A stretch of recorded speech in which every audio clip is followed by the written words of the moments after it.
નમસ્કાર વિદ્યાર્થી મિત્રો, આજે આપણે પ્રાણીઓનું રહેઠાણ જોઈશું, એટલે કે પ્રાણીઓ ક્યાં રહે છે તે જોશું.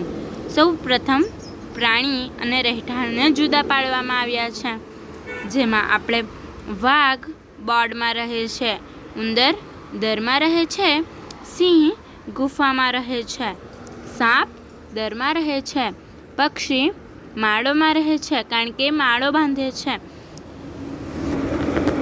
પછી આવશે માણસ, તે ઘરમાં રહે છે. કૂતરો કૂતરા ઘરમાં રહે છે કારણ કે કૂતરાનો પણ એક ઘર બનાવવામાં આવે છે. પછી આવશે ઘોડો, ઘોડો તબેલામાં, ઘેટા બકરા વાડામાં, સસલું તે બખોલમાં રહેશે અને કરોડિયું ઝાડુમાં રહે છે કારણ કે ઝાડુ બાંધતું હોય છે જે ઘરના ખૂણા કે જૂના ઘરોમાં જોવા મળે છે. પછી છે મધમાખી, તે મધપૂડો જોયો છે ને બાળ મિત્રો? મધપૂડો જેમાં માખી તે મધ ભરે અને એમાંથી મધ મળે તે મધપૂડો કહેવાય.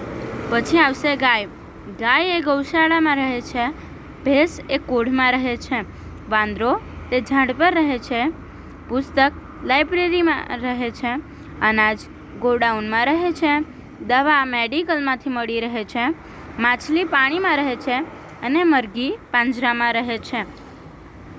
વિદ્યાર્થી મિત્રો, આટલું તે NSSની પરીક્ષામાં પૂછાશે, તેથી તમારે બધાએ આ બધું મોઢે કરવું જોઈએ.